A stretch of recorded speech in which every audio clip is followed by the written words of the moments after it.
Hello, and welcome back to the Simplifiers podcast, where we take topics in work and in life and simplify them. And friends, we've been talking a lot about leadership and culture strategy, but I also want to talk about the big old elephant in the room, this job market. Man, so many times I go onto LinkedIn and literally I feel like my algorithm is only showing me people who are open to work and going, oh, I've just, gotten a riff. I've just gotten laid off. And you know what?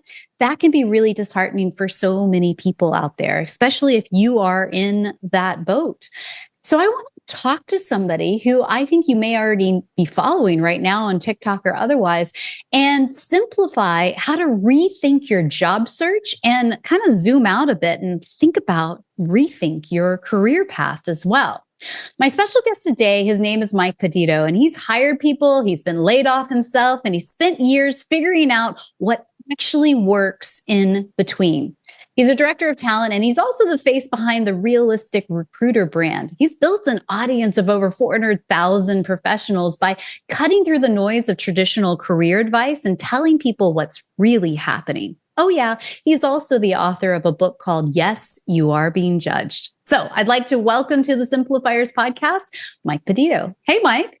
Hi, thank you. I'm excited. I always love, it's so arrogant. I always love hearing people talk about me. It's just always I'm like, people make me sound so impressive when they say these things. Oh, come on. You are impressive because you know what? I find that the stuff that you're putting out in social media worlds is true. It's relevant. And there's a lot of mess out there right now in this job market, isn't there?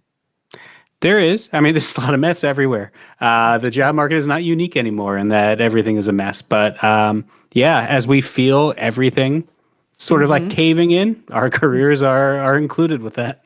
Yeah. And so I want to talk straight. I don't want to have our conversation to be a bit fluffy or like, oh, we'll just hope for the better. I actually want to really dig deep into your brain and think about how we can zoom out and really look at our career paths in a more strategic way, given what the reality of life is right now today.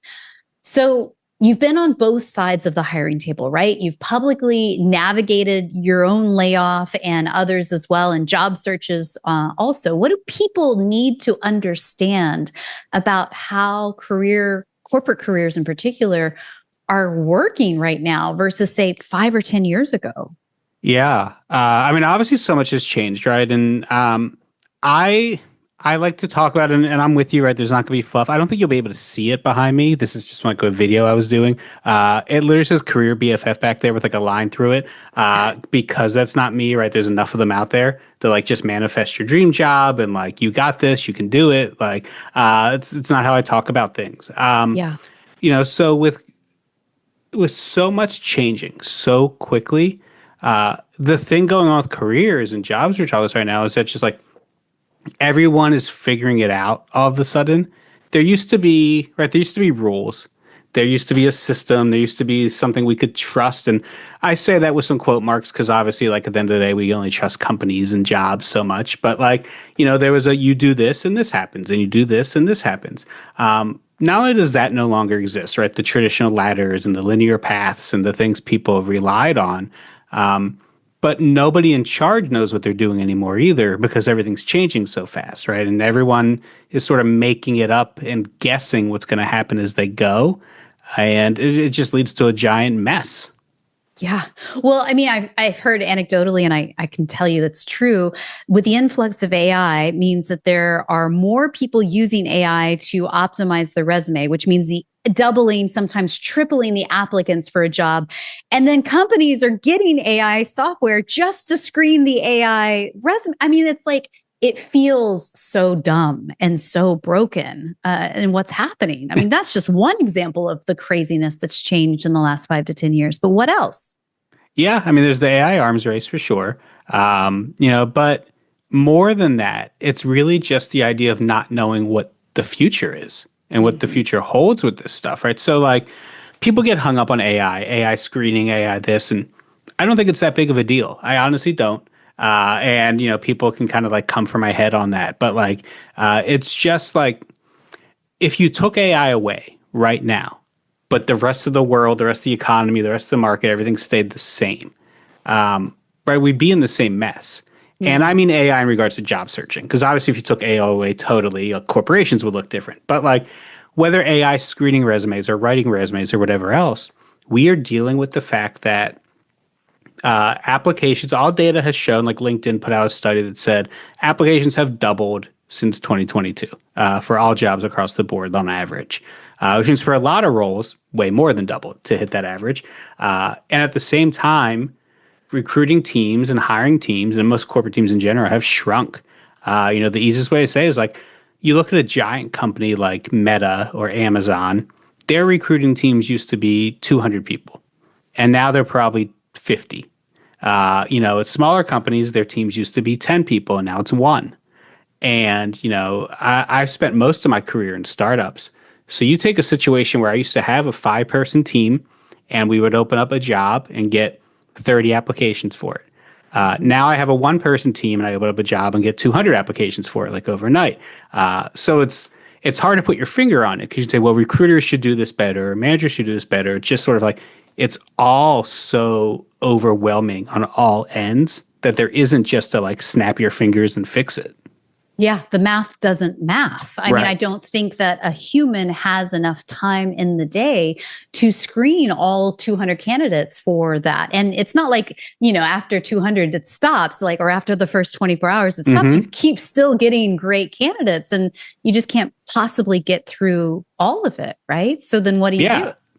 Right. And it's more than one job and we do other things, right? Like a lot of people think my job is like only reading resumes, right? And I do a lot of things. So that gets hard. And I don't know what you do. But I think like the best thing that like I sort of preach from the beginning is like, if we're sticking on like that job search thing is like taking that number from the very beginning and helping people wrap their heads around that because they don't see it.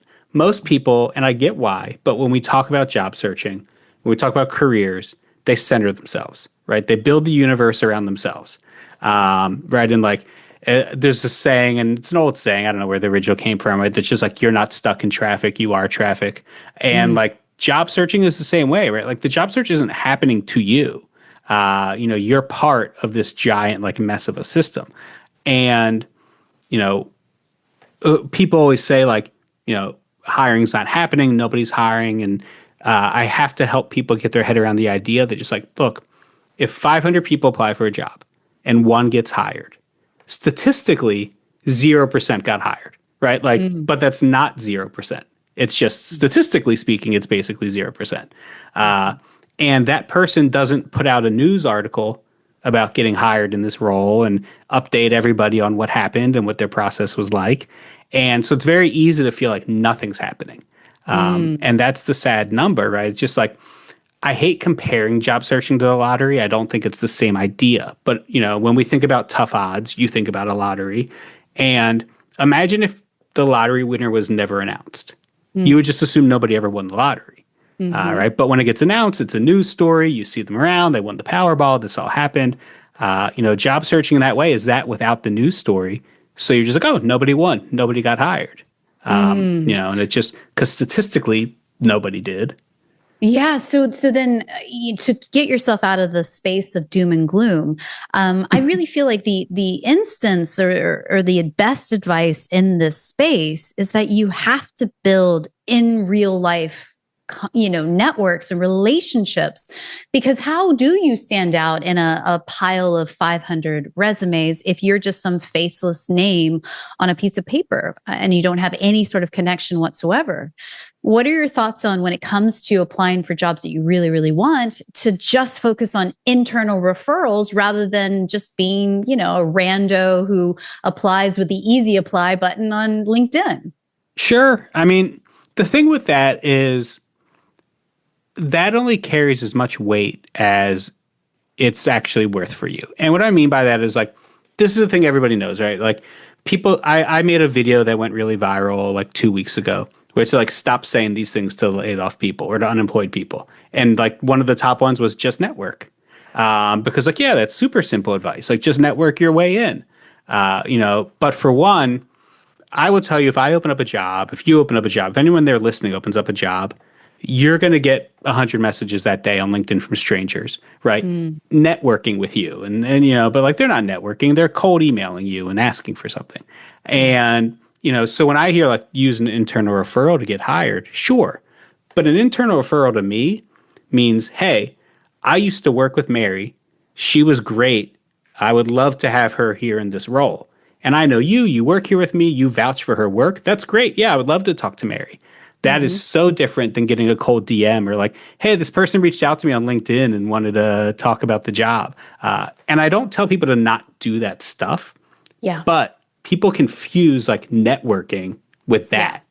Yeah. Yeah. So I think there's a differentiation between a literal cold email and building that network over time so that it means something. There's clout, there's credibility to it.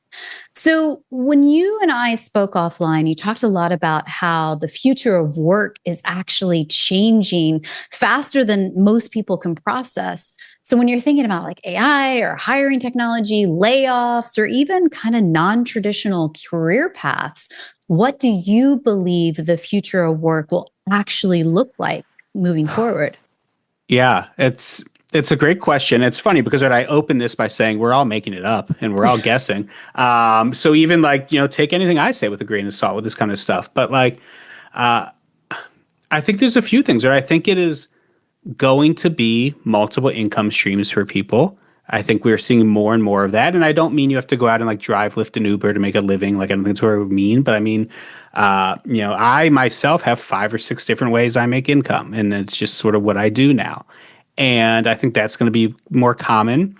I think you're going to see a lot more people trying to become experts on new things, right? If we talk about like one bright spot with where we are with AI right now, is everyone's starting on the same page. Now, are we like 2 years in and there's still people who have decided to not start yet? Sure. But there was almost this great like, oh, I wish I would have thought of that. I wish I could have done that. It's like now you can, and you have the opportunity to kind of think about it. There's building. I also think that as much as we can say there's an AI bubble, and maybe there will be, right? But at the same time, when the dot-com bubble burst, the internet still existed, right? Just like a lot of it was too much and went away. The AI bubble, when it burst, and it probably will still leave AI in our general lives in the corporate world. And I think people who understand that are going to be valuable, who understand what's important and what's real and what's hype with it. And I also think companies are hiring based on where they think it's going to go. So a lot of people who I talk to are mid and senior level people, who have a 10, 15-year career, same spot I was in, right? And then you get laid off for the first time in your career and everything looks different. All of the rules you used to learn, everyone used to say, just network, right? Just ask your referrals for a job. Like all these things that used to work don't really work anymore. And, they're seeing it different. And I think that like your past is not as important anymore for better or for worse. So I think what the future of work really is going to be is proving that you are trying to be a part of the future, whatever it looks like. Even for recruiters, I know a lot of recruiters looking for work because recruiters have been hit harder than most other roles, like during all this job market up and down. And, it's almost like recruiters like a canary in the coal mine. When you see them all getting laid off, things are going to be bad. When you see a ton of recruiter openings, things might be picking up places. And we're seeing a lot of recruiter openings now. But the recruiters I know interviewing are being asked, like, they're not being asked the things we used to be asked. They're not being asked, oh, what's your time to fill look like? How do you keep your pipeline full? How do you build it, right? They're being asked like, oh, what process have you sped up? Like, how have you automated this? That's where people are looking is like, do you know how to try to use these tools to make us better and to make your job better? So that's where I think the future is like figuring out what we can cut out from the past that doesn't matter as much anymore. And showing you moving forward. And I know that's stuff a lot of people don't like to hear, but that's what's mattering now. Yeah. So let's unpack that because I think there's a lot here that our listeners can really take away and simmer on and chew on, especially if they're looking for a job. I'm going to just be bold and say this. I think most executives and most corporations, you could just be talking like Charlie Brown's teacher, womp, womp, womp, womp, womp, unless you are talking about two things. One, how are you making the company money? Or how are you saving the company money? Because everything else is noise, right? So if you are in a job interview and also even dare say thinking in the screening process, when you are submitting your resume, a cover letter, can you submit a portfolio? I think the portfolio piece is the most important tangible thing that gets you past the hump of just being another number in the 500 case. That really shows how you are thinking about future technologies, AI, et cetera, to make the company money or save the company money. Agree or disagree? Yeah, no, I agree. I mean, this is what I tell people all the time, right? What do I do in a final interview? Oh, I have to meet the executive team. I have to do this. Be like, they don't give a crap about all this other stuff you talked about up to this point, right? They want to know, do you see their vision? And can you, like you said, make or save them money? Can you execute? Yeah. And that's all they care about. They have other people to handle that stuff. And, right, we can sit here all day and say, well, there's plenty of executives who don't know what they're doing and running business on the ground. Sure, fine. But they're the ones sitting there right now deciding what decisions to make, and that's the game we play. And, I've also heard from other futurists, I love that job title. I want that. But people who really study the future of work and are saying that, more companies are moving towards like a generalist concept for most roles and most departments. So rather than you are just a project manager, that's all you are for the rest of life and infinito, like you are a generalist. So you have project management skills, you have graphic design skills, you have analyst skills, you have these, like a handful of skills that you can come to the table. And, I think more progressive companies, I don't know how many companies are doing this right now, but some are really looking at hiring people for the portfolio of skills they have and then allocating them by project, not necessarily by job title. What are your thoughts on that? Yeah, it's funny because for the last 10 years, 15 years, we've said the exact opposite. Right? It was niche down. It was always niche down. Nobody wanted a jack of all trades. Right? Everyone knows jack of all trades, master of none. But I think we're going back that way, right? There is something to that. And most of the reason is because we're eliminating a lot of the things that people used to do that don't matter that much anymore. And I shouldn't say don't matter, but can be done quicker, more automated. Yeah. And I mean, if you think back and roll the tape back for the last 6 years, right? Of course, 2020, everything shut down, the Great Resignation. People are like, no, I don't think corporate America is for me. And they got out. 21, they just tried to get butts in seats, getting, hiring people, hiring bonuses, just getting people in. And then, in tandem, when the supply chain shut down, all of a sudden we had these insane revenue targets to hit as companies from 21, 22, 23 to make up for the losses in 20. And so for me, what I've seen is that it's just been round after round of layoffs since 2022 in order to make up and hit those revenue targets. So we're leaning down, most companies, large organizations, especially in America, and still having these skyrocket revenue targets to hit. And I think that that's where the crunch is happening, is that we've talked about it for 20, 30, probably even longer years of, I feel like I'm doing the job of 3 people, but many companies and many people are right now. What do you say to that? Yeah, people are now. Right. It's so many pieces. And I get asked a ton by people like, well, why is it like this? Like, how did it get so bad? I'm like, well, how deep into like geopolitical politics and, issues do we want to get? But in the most simple form I can explain is what you hit on, right? That like companies overhired and grew at all costs. That was it in 2020 and 2021, grow at all costs. Startups were raising, venture capital money like it was never going to have to be paid back, and it was all coming in at like 0% loans, and all these things were happening, and that catches up eventually, and you're seeing it. Like a great recent example is Block. Block did a mass layoff, and Block, for those who don't know, it's a Cash App company. It's founded by Jack Dorsey, who's the original founder of Twitter. and he started Block, and they made a ton of money. And he did a layoff 6 months ago now at this point. I want to say it was like 25% of the company. And like he essentially, his quote was, the company's fine. We're not in any trouble. We're just preparing for AI, which was such like a kind of like whitewashing of the truth, which is like, I have too many people here I'm paying to not do enough work. Because if you talk to any Block employees who are still there and you ask them, oh, did AI come in and help take over all the work that of all the people got let go? No, they're doing it now. Companies are getting away now with how much can I make one individual do? Like how little can I pay for as much work as possible? And that's unfortunately, the downside of when it used to be spend money, who cares? And that's a huge spot we are. Like AI has barely replaced anything. All the data shows it. Everyone who uses AI at their job knows that like no good employee has been replaced by AI. It's just become the scapegoat for like we're trying to save a ton of money and invest it elsewhere. And so if you're in a job search and you're rethinking your career path as a whole, so you can be more strategic in where you decide to apply for and eventually land a job in, what would your advice be? Then, knowing this is what the reality is, this is where we're headed, how do I feel empowered in this and not just go straight to the bar and drink? Yeah.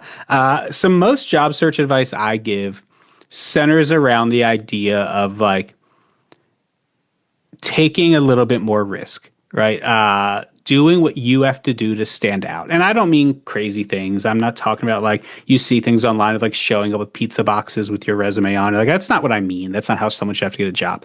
But a lot of advice I give is like comes from the spot of you have to show why you're better than 1,000 other people who can all do the same thing. There's this meme I love. Richard King's a recruiter who shares all the time. And it's a Buzz Lightyear doll. And he says like, I'm perfect for the job. And then it zooms out to Toy Story where like there's the 1,000 Buzz Lightyears on the shelves. And it just says like, me too. Right. Because that's really what the market looks like. So I talk to people about asking harder questions about not, people get mad when I say this, but not come across as desperate for a job, right? Being someone who is desired. Unfortunately, that's human nature. And I think that stuff does matter a lot. You have to be different than everyone else. So a lot of times when I give advice and a lot of my content, I say things that make a lot of people say, oh, the manager won't want to hire me or they won't like me. They'll think I'm combative. They'll think I'm this. Like maybe. But with all due respect, how has playing it as safe as possible gone for you so far on your 9-month job search? Right? Like ruffle some feathers. Be the person they remember in the interview, like have strong opinions and stances. Ask hard questions, right? I always like give advice like, stop asking boring stuff you don't care about. Like, well, what's the culture like? And what's success look like in this role? Like, tell me about the last person you fired and the mistake they made, right? And how you would manage it different. Like tell me about someone on your team you promoted. Tell me how you delivered feedback to someone to try and fix them if they were on the wrong path. Will there be managers who hear that and are just like, oh, yeah, probably. But guess what? They're nightmares. And whatever decision they make to hire someone, you probably want to get hired by them anyway if you had just played it safe regardless. Again, your odds are let's be honest, 1 out of 500 every time. So it's not like that's the thing that made you not get the job. So to me, it's just sort of like you have to be the person they think of at the end of the search and remember.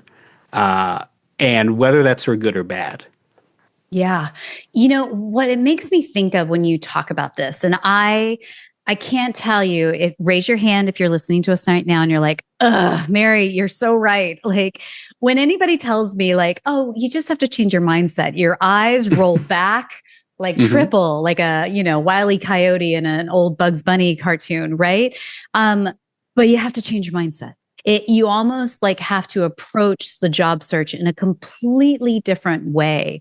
And I equate it to dating almost. Like, unfortunately, like I hate it, but it's the right comparison. Right? Because you go in, and if you're coming in super insecure and super desperate, and you're like, oh, please, please, please, please, please pick me, the other side does not want that energy, you Mm-hmm. know?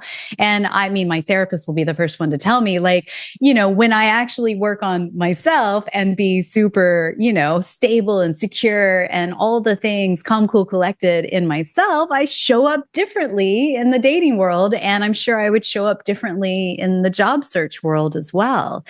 Mm-hmm. Oh, Yeah. Mike, how do we keep people from rolling their eyes right now and actually give them something that they can sink their teeth into? Well, so that's what I think. To me, the thing to sink your teeth into is acceptance of what this is, right? And like, right, even in like the book, like people are like, oh, your book title is so funny. It's just like, yeah, because like you're being judged. Mm-hmm. That's what the job interview process is. People are like, why do we have to play all these games? Like, it's not necessarily a game, but at the same time, like, you can't think of one system on Earth where 1 out of 500 is going to get picked, where there's just like a fair, equitable, automatic way to have that done well. Right? Like the job search isn't broken, right? Like the Mm-hmm. world's broken, and like job search is inside of it. So you have to figure out just sort of like the stuff that works, and you have to kind of accept it. And a lot of the things that people have always done don't work anymore. Right. And like you hear people say it's a numbers game. It's like, it's not. It's not about applying to 100 things. It's about spending the time to stand out for the couple things, right? So you mentioned it. It's, building portfolios, building tools. Portfolios are no longer just for designers. Anybody can have a portfolio of things they do. Oh, you don't have available for your work? Great. You have the internet. Like, help make something up. Do it. Like I ran a video a few months ago just to show how quickly I can read resumes. And I had Claude create. I fed it a job description, and I had to create 50 resumes for me, and told it like have these be everywhere from like terrible to perfectly qualified and everything in between. And I like live blind reviewed them to show like how quickly I go through them, how I do it. Right, that's portfolio work. If I'm a recruiter, I could send that to someone if I really needed to say like, here's how I review resumes. Like, do you like the way I handle this? Right, like so you can. That's something that would have made me stand out if I was looking for a recruiter job. So So those let's opportunities are there. Let's unpack that. So do you feel like a portfolio needs to sit on a website? Like maybe it's your first name, last name.com, or could it be even simpler? Because I think that's where a lot of non-creative people get stuck. They're like, I don't know how to build this, Mike. That sounds great. Could it just simply be PDFs of a case study written out, like, situation, challenge, solution, outcome, metric we tracked, and on a project that I worked on, and kind of, not maybe mention the company's name, but you could say the industry or how large the workforce was. I mean, I really want to simplify down. How do I make a portfolio if I'm not a super creative person? Sure, it is easier now than ever. I mean, I'm not creative. I can't build stuff like that. But like again, you know, I keep going back to stuff, and I keep thinking about some of the audience. I'm like, if you're listening to this and like your mind says like, "Well, I hate AI. I won't touch it." Like, okay, nothing I say is going to be like good for you. I get it. I'm going to plug some tools here. I'm not being paid by any of them to do it. There is a tool called Gamma, which is like a AI presentation, like slideshow creative tool. It connects to ChatGPT. And your ChatGPT, if you are a ChatGPT user, knows you and knows your work, and it's been saving all of your things for as much time as you've been paying them $20 a month. You can connect your Gamma to your ChatGPT, a free version of Gamma, mind you. Of course, there's always upgraded, but a free version of Gamma. And you can say, based on everything you know about my work and what I've shown you and the projects I've done, create me a portfolio that would make me stand out for a marketing manager role. And it'll do it in 2 minutes for you. And then it's at like yourname.gamma.app or whatever website it gives you for free. And the Gamma logo will be on it because it's free. But at the same time, like that took just a few minutes. So like I struggle. I'm empathetic to job seekers. I always want to get that across because I think I can come off as not empathetic to them because of the way I talk a lot and I argue in the internet sections. I get messy, but it's because I get passionate about this stuff and like I know I'm right and I know more than you. So like listen is often what I have to say to people, and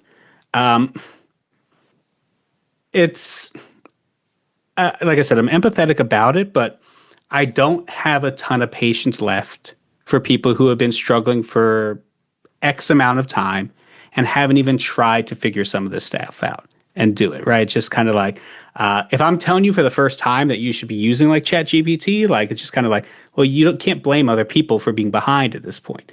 You might not know every tool that exists, but like if you're not trying to figure this stuff out by now, like what are you doing? It can't just be blind sending resumes. Right. And just a side note, if you are in your car right now or sitting on a treadmill and you're like, I don't have time to even write this down, I got you. You just head over to the show notes over at thesimplifiers.com, search for this episode. You'll find all the resources that Mike and I talk about over there. Again, thesimplifiers.com. So what else beyond Gamma? What are some tools that you're seeing people are using right now when it comes to building portfolios? Yeah, I mean there's all the vibe coding apps, right? And I have warm and cold thoughts about them in various ways, but tools like Lovable or Blink.new, I mean there's like 1,000 of them now, but I think those are two of the like more commonly used ones. Where again, for a free account, you still get enough to do a little bit.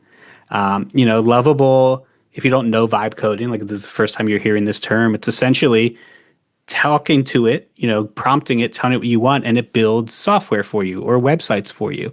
Another thing I did with Lovable, and this is on, I don't even know the web address this is on anymore, but maybe it'll be in the show notes by then if you ever want to look at it. Just to be like silly and vibe code myself, I built a job searching like game, and it was played off of like an 8-bit old like Nintendo game with like that annoying role playing music. And the joke of the game is like you have like a 1 in a million chance of getting hired. But the whole thing is just like going through random interview rounds and whatever. And it's like this fun game that people were playing and sharing with each other. And I built it in 20 minutes and then kind of edited it a little bit. Is that going to get me a job? Probably not, right? But I've learned how to use this tool and how to like prompt better and kind of use it. So like it doesn't have to be like boring stuff either. Yeah, I'm of the opinion, and I love you sharing all these tools because, again, I think sometimes people don't know what they don't know. So they don't even know that there's things like that are out there. And I really hope people are inspired when they hear this episode and they go, wait a second, I'm going to go search this. And again, go to the show notes to find it.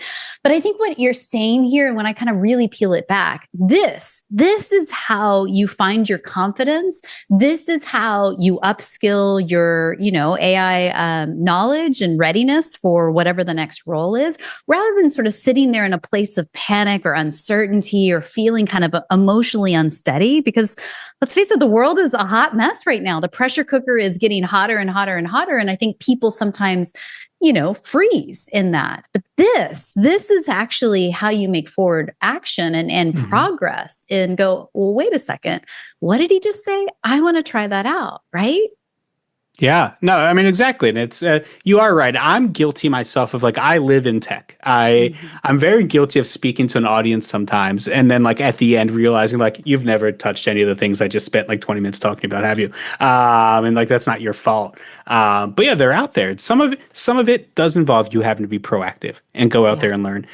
If you prefer Google, asking Google, is there an AI tool that would let me try to do this or build a website or do whatever? And like, I guarantee you there is at this point with these kind of things. Claude, if you prefer Claude, which is like another option to ChatGPT, they have what's called Claude Cowork. And, it can do so many interesting things in general. And one of the first projects I ever did with it when I learned it was I had to go through my downloads folder on my computer, which I don't know who's like me, but like my downloads folder just like is my storage. It's just like one folder with everything in it. And it's sorted like resumes that I've had in there, PDF files, video files, music files, and sorted them into the right kind of folders for me and categorized them. And it was just sort of like me working with this app to clean up my entire computer and make it usable again and able to find things. And again, that's not the thing that's going to get me hired, but it's one step closer to understanding these tools and understanding, I think a big problem a lot of people with AI is they still think of it in a lot of its bare bones and worst forms, right? They think of chatbots and they think of like the AI slop, like graphic posts and emails and all those things. Like I get it. We're all sick of those things. But beyond all of that stuff that everyone starts doing when they start playing with these tools is real tools that can really make you good at stuff. Yeah, I think one of the best things that AI can do in its iteration right now, 2026, is help you process large sets of data that Hmm. humans really, it takes so much time and effort and human power to do. And so, one of the very best suggestions I give people is if you are applying for a job right now, and let's say it's a publicly traded company and they've got their annual report or their ESG report on their press page of their website, it's like a 200-page report that only lawyers have written, and nobody is reading this stuff because it's very dense. You take that document because it's already in the public domain. It's not like some top secret thing. You dump that into ChatGPT and say, hey, read and digest this annual report from XYZ company and await my next prompt. And boop, boop, boop, boop, boop, 200 pages, done, quick. It's like, all right, ready, what's next? And then I say, hey, okay, here is the job description or the job posting that I'm applying for. Read and digest this, boop, boop, boop, boop, boop. Wait for my next prompt. Great, next. Here's my resume that I'm using to apply for it. And what are, say, 3 or 4 strategic priorities that I could focus on if I got hired in this specific role that drive the company's priorities that are listed in their annual report or listed in their ESG? Then it's a game changer. You're showing up to the interview with ideas and strategic initiatives and how am I going to make the company money? How am I going to save the company money? And how am I already aligned with where you guys are headed next?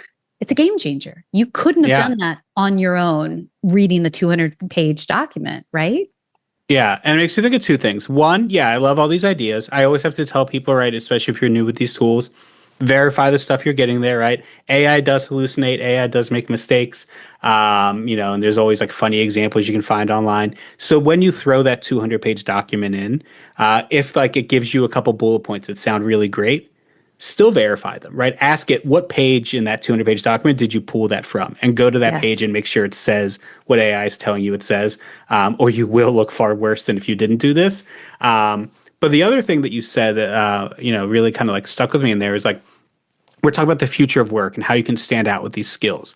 If I think of one skill that people don't have with AI yet, that the people who do better with are going to move forward with, is it's using AI to make everything smoother and faster and better for people, not using AI to make it more complicated for people. And what I mean by that is there's a huge like epidemic in the corporate world right now of people using AI for everything, and it's just making everything harder and worse. And what'll happen is someone will like have to, hey, take this report and give me like a summary about this report. And then they'll pump that report into ChatGPT, and ChatGPT, the way it does, will put out a very verbose 40-page summary. And then they just email that 40-page summary to their boss. Their boss doesn't want that 40-page summary full of everything, right? But that's what people are doing. Like, oh, here's the summary. Like if you can use AI to actually pull out the 5 great bullet points, citing where they are, what the point of them really is, and just the things that executive who's busy and just wants to know how to make money and save money can read real quick, great, right? We've all sat in slideshows and presentations that were made by AI. Sometimes it's fine. I do it, but I also know what I'm doing and I know how to edit it and fix it. I've sat in plenty of them where it's these super long bulleted point slides full of AI speak and M dashes, and you lose the audience with it, and you're not doing anything to actually make their life easier, right? You're just like telling them to figure out what's important out of everything AI gave you. So figure out a way to use AI to actually give people the important information, not just all of the information, because nobody's doing that. Yeah, 1,000%. So a couple of things as we wrap up, you guys. He has a book. It's called Yes, You're Being Judged, A Realist's Guide to Job Searching. We'll have all the links in the show notes, again, over at thesimplifiers.com for all the resources we talked about. And now, Mike, you've got a course coming out. It's called The Other Side of the Table. Tell me a little bit about that. I do have a course coming out. It has been a loving, hating battle. I am not someone who loves courses. I have never considered job seekers to be my income stream. Almost everything I've ever done has been free, right? Sure, I have a book out, but like I don't coach, I don't write resumes for people, I don't do any of that stuff. I think most of them are scams. So I've always had a trouble with the idea of making courses. But the other side of the table is a course just based on interviewing because I think it is the spot people have the most impact, right? I think the resume game is hard. The resume game is a ton of luck. When you get into that interview, you have control way more. And so his entire course, and it's called from the other side of the table because I've been on both sides, right? And I talk about everything in it from why things get asked the way they do to what happens once you leave the room to how things are being interpreted to easy ways to prepare for them in 10 minutes or what I call is the core 4 stories, which is sort of like if you know how to tell these 4 stories, you'll answer every question. And really breaking down like going back to the original thing I said, which is like how to get the job instead of being scared to lose the job. And it's really based around that. So, I spent a long time, debated making the course, made sure it was done very well, like did it in a professional studio, had like a real pro team helping me, every word written by me, right? It's not AI scripts and me sitting there and doing it, years and years of my own work and knowledge. Updated for this job market. There's its own lesson in there about AI job interviews, right? And doing those one-way interviews because that's a brand new thing. And, something that I'm proud of it. I'm happy about it. I still get a little icky talking about it because I know the way people feel about a lot of these courses and that there's so many kind of like snake oil courses out there. But it's something I'm very proud of and think that like the people who spend the time on it are going to realize that like it was worth getting. I love that. And I want to squash any imposter syndrome that you have because I think you're legit. I think you show the receipts, you know what you're talking about, and it's worth checking out. Can I just ask really quick? You don't have to tell us the whole shebang, but we share one of the 4 core stories that somebody should be ready? Fine. All right, let's go. Yeah, I'll tell you all 4. It's easy. It's your biggest success story, your biggest failure, your most difficult stakeholder you've ever dealt with at work, and what you're passionate about your job. And I know that makes people roll their eyes, but like having a good story for all 4 of those, there's almost nothing they'll ask you on an interview outside of technical questions that like don't tie into those stories somewhere. Again, all of this you can find over at the show notes at thesimplifiers.com. So Mike, as we wrap up, there's a few questions I'd like to ask you that I ask everyone that comes on the podcast. And again, thank you so much for your candid, real world, practical advice. First question is this: what's one book or blog you're reading these days that's either inspiring you or poking holes and challenging your belief system? It's funny because when I read books to disconnect because I spend my whole life in my phone studying things. So I don't read business books or anything on that side. I have been obsessed with Lisa Jewell books recently, which I know feels like so silly to say, but like I love Lisa Jewell books because like her storytelling is so good. I love storytelling. I consider a good job interviewing to be storytelling. I wish I explained her books to my wife. I'm always like it's not a mystery. Like, on like page 7 who the bad guy is and like what's happening. But the whole time, like you're learning and it's just like it's told very well. The other thing I would plug, even though you only asked for one, is a Substack called missantiwork.substack.com. Gabrielle Judge, if you've never heard of her, she became famous years ago for coining the term lazy girl jobs. And, has grown in a lot of ways. And, she's been writing a blog about just sort of like learning to start business for herself and figure all these things out. She's very young. She's like 29 now, but she's been doing this for a few years and super successful. Her fiance recently like tragically died. And she sort of like was quiet for a little. And then she came back with this just like beautiful blog post that was titled like My Fiance Dying Plus Work. And just sort of like tying that all together, like being what she calls like a 29-year-old widow and dealing with like starting your own business. And it was just like, it was such a good read. So that's another thing I would tell people to go read. I will link those up in the show notes for you guys. You can check them out. Again, thesimplifiers.com. So tell me, who's one person in your network, somebody you know personally, you just feel is up to brilliant things? We can shine a spotlight on them. And who would that be? It's Maureen Wiley. Maureen Wiley she's very dynamic. Like you see her for a few minutes on the internet and you're just like, oh yeah, I want more.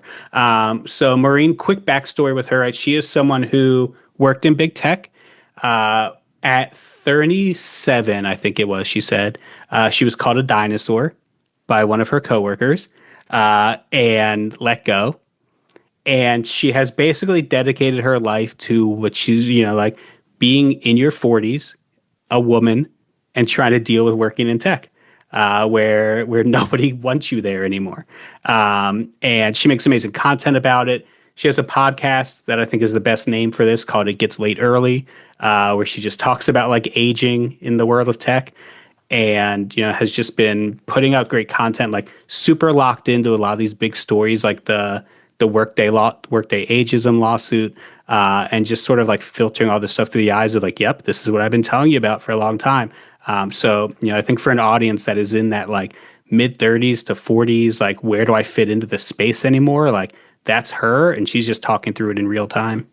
Love it. I mean, ageism is definitely a real and prevalent issue in recruiting and talent acquisition. We'll link her up in the show notes. You guys can find her over at thesimplifiers.com. I believe gratitude and simplicity go hand in hand. Tell me, what are you grateful for today? I sighed, like I don't know things to be grateful for. I was just thinking, I'm grateful that in all of this, I have figured out a way to sort of keep going and building for myself, right? I know it's been a route that a lot of people can't go.